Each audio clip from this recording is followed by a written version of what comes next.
Friedrich Nietzsche, in his philosophical novel Thus Spoke Zarathustra, blames the death of God on the Copernican revolution. As Zarathustra put it, "Where has God gone? I shall tell you.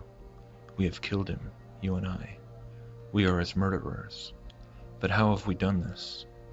What did we do when we unchained the earth from its sun? Whither is it moving now? Whither are we moving now? Away from all suns? Are we not perpetually falling? Backward, sideward, forward, in all directions? Is there any up or down left? Are we not straying as through an infinite nothing? Do we not feel the breath of empty space?"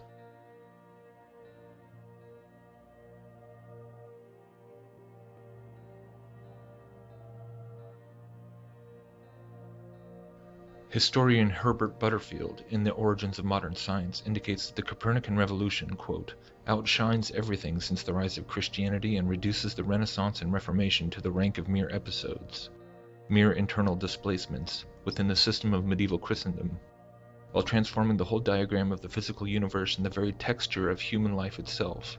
It looms so large as the real origin of both the modern world and of the modern mentality, that our customary periodization of European history has become an anachronism and an encumbrance." The true spark which ignited this Copernican revolution was the introduction and adoption of the so-called Copernican principle, named after Nicholas Copernicus. This principle is openly admitted to being defined as a, quote, "working assumption that arises from a modified cosmological extension of Copernicus's heliocentric universe." Under the modified Copernican principle, neither the Sun nor the Earth are in a central, specially favored position in the universe. In some sense, it is equivalent to the mediocrity principle. More recently, the principle has been generalized to the relativistic concept that humans are not privileged observers of the universe. Now, it is interesting enough to note that the so-called Copernican revolution, which sparked the alleged scientific advancements of the entire Renaissance period in Europe, is openly based upon the preconceived cosmological assumptions of heliocentrism and a massive isotropic universe. After all, assumptions are just that, assumptions. True science is supposedly driven by the observable evidence alone. However, I would like to propose that embedded within the so-called Copernican principle lies a more implicit philosophical assumption, whose implications are far more significant and far-reaching than the average treatment of the subject typically allows. When we stop and closely examine the cosmological assumptions of this principle, which was not actually expressed by Copernicus himself, by the way, we begin to realize that inherent to all these assumptions is the underlying philosophical and metaphysical assumption of materialism. This most fundamental of assumptions is seemingly almost slipped in without wanting anyone to stop and even take notice. But once you realize it, it's impossible not to see it. In order to operate under these working assumptions, such as the idea that the universe looks the same from wherever it is observed, or that the Earth holds no special privileged position within the universe, one has to already operate under the assumption that the universe as a whole is categorically and qualitatively homogeneous. That is to say, everything there is can be quantified, measured, fit within some to-be-determined set of physical laws. In essence, everything is physical, everything is matter, subject to the same overarching principles of motion and energy, observability and action. In short, materialism.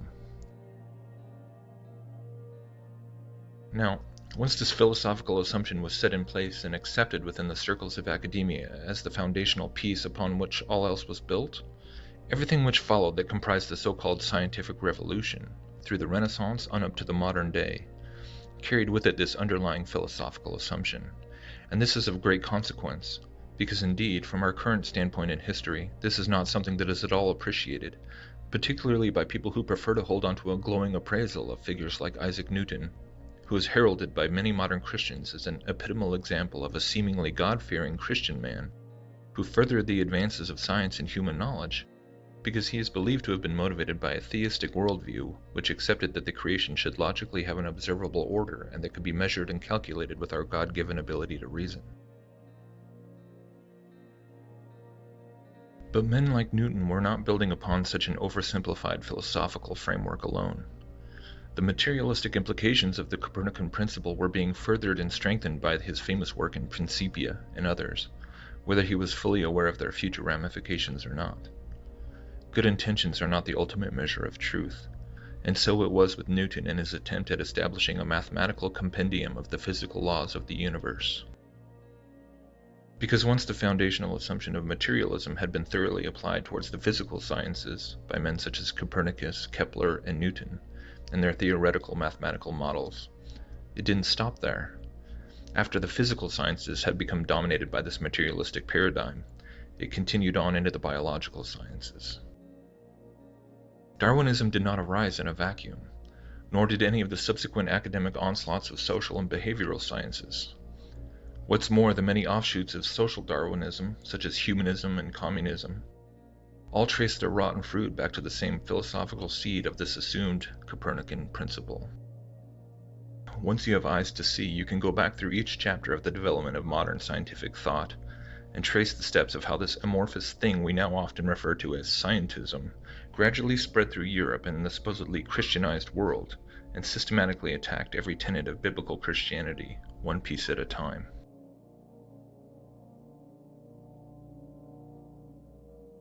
Like a Trojan horse, the Copernican revolution actually served to inject the precepts of evolution and scientific materialism into cultures which didn't seem to realize where it would all eventually lead. But what's even more amazing is that today in our modern information age, with all the historical resources at our disposal, we seem to appreciate the centuries-long agenda of spiritual subterfuge even less. While millions of people today have the convictional fortitude to question the lie of evolution, despite the fact that the institutions of government and academia all parade it as unquestionable fact, there remains an intellectual and perhaps psychological break between being able to retain a belief in intelligent design and going so far as to question the entirety of all that we are taught to be established scientific fact. Perhaps it is because on some deep subconscious level, there is the realization that a willingness to entertain the idea that Darwinism and Copernicanism are completely symbiotic and inseparable would then mean that having to extricate oneself from a vast succession of phony paradigms and monolithic entrenched false knowledge. It would mean standing apart from the world to a degree that virtually none of us ever imagined having to even consider. It would mean that not only is Darwinism a false premise, but that everything that is said to be established by such giants as Newton, Galileo, and Einstein is also rubbish, because it has all been built layer by layer upon that same underlying philosophical scaffold of Copernicanism. It just becomes too much, too crazy, too massive of a deception to be able to process. Unless you can allow yourself to accept what the Bible says about how the deceptions allowed to be leveled upon humanity are not drawn from the mere imaginations of mortal men. The lie of evolution is part of a spiritual agenda, which is many millennia in the making. To try and battle against this lie of evolution, while simultaneously defending the precepts of broader Copernican materialistic cosmology, is like trying to eradicate a weed by cutting off the leaves while protecting the root. It defies reason. It is ultimately a scenario motivated by pride and fear rather than faith and logic. The Bible tells us that the earth is fixed and immovable, many times and in many places, and it tells us this for good reason, not for the sake of mere intellectual curiosity, but as a devastating blow against this entire false satanically inspired evolutionary materialistic system which engulfs us today. You simply cannot divorce evolution from Copernicanism. Once Satan's counterfeit of God's truth of an earth-centered geocentric universe gained control of higher education, the way was clear to foist this evolutionary counterfeit into the corridors of academia with very little opposition.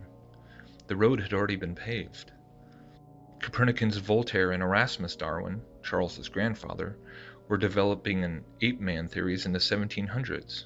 By the time lawyer Sir Charles Lyell came along with his uniformitarian geology in 1830, evolutionary ideas were fermenting in many universities, awaiting only Darwin's natural selection mechanism to uncork the bottle. Is it really any shock that virtually all early proselytizers of evolution were all avowed Copernicans, having just received that great quantum leap in wisdom from their grandfathers? What we find is that philosophers and other intellectuals, all Copernicans, from Descartes, Spinoza, and Leibniz, through Kant and Hegel on to Schopenhauer and later to Nietzsche, had established the heliocentric cosmology so solidly over a 300-year period in the universities and publication circles that even the famous scientist von Humboldt was cowed into silence. Just before Darwin's book came out in 1859, Humboldt said, "I have known too for a long time that we have no arguments for the Copernican system." Still, fear of a scorn of a thoughtless multitude prevented him from saying anything. Thus, secure from any credible attack on their Copernican science, the Darwinian science offensive could then link hands with the established scientific truth of a rotating, orbiting Earth and forge boldly ahead towards the goal of pushing the Bible completely off the stage as a repository of truth. Ernst Haeckel was a powerful force in the establishment of Darwinism.